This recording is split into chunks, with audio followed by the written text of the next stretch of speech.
প্রিয় বন্ধুরা, রমজান মাস আত্মসংযমের মাস, সিয়াম সাধনার মাস, গুনাহ মাফের মাস, রহমত মাগফিরাত নাজাতের মাস। এই মাসের মধ্যে অনেক আলোচনা, অনেক বরকতময় ফজিলতপূর্ণ আলোচনা আমরা শুনে থাকি, যেগুলো আসলে অনেকগুলো আমাদের আমলযোগ্য এবং অনেক বিষয় আমাদের বর্জনীয়যোগ্য। তো আজকে আমি এই রমজানুল মুবারক মাসের জন্য পবিত্র হাদিস থেকে 4টি আমলের কথা বলবো। এক বর্ণনার মধ্যে 2টি আমলের কথা বলা হয়েছে। এক নম্বর হলো যে এই রমজান মাসের মধ্যে বেশি বেশি করে কালেমা তৈয়বা পাঠ করা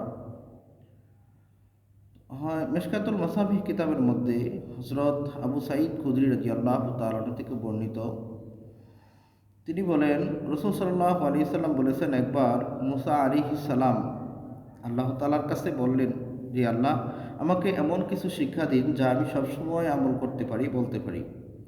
তো আল্লাহ রাব্বুল আলামিন মুসা আলাইহিস সালামকে বললেন, তুমি কালেমা অর্থাৎ লা ইলাহা ইল্লাল্লাহ বেশি বেশি করে পাঠ করো।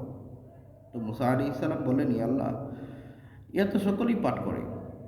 তখন আল্লাহ তাআলা বললেন যে এই কালেমার ফজিলত হলো এরকম, সমগ্র দুনিয়ার যা কিছু আছে সমস্ত কিছু এবং আসমানের সমস্ত কিছু যদি এক পাল্লায় রাখা হয়, আর অপর পাল্লায় যদি কালেমায়ে তৈবার এই পবিত্র বাক্যটি রাখা হয়, তাহলে কালেমার পাল্লাটি ভারী হয়ে যাবে।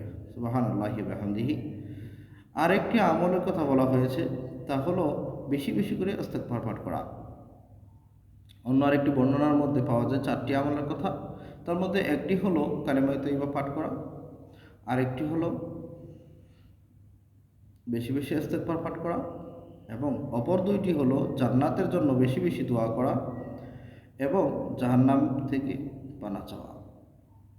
এই 4টি বিষয় আমাদের বেশি বেশি আমল করার দরকার। যদি আমরা আমল করতে পারি, তাহলে আমরা এই রমজানুল মুবারকের কাঙ্ক্ষিত ফজিলত সমূহের মধ্যে থেকে একটি ফজিলত আমরা অবশ্যই অর্জন করতে পারব।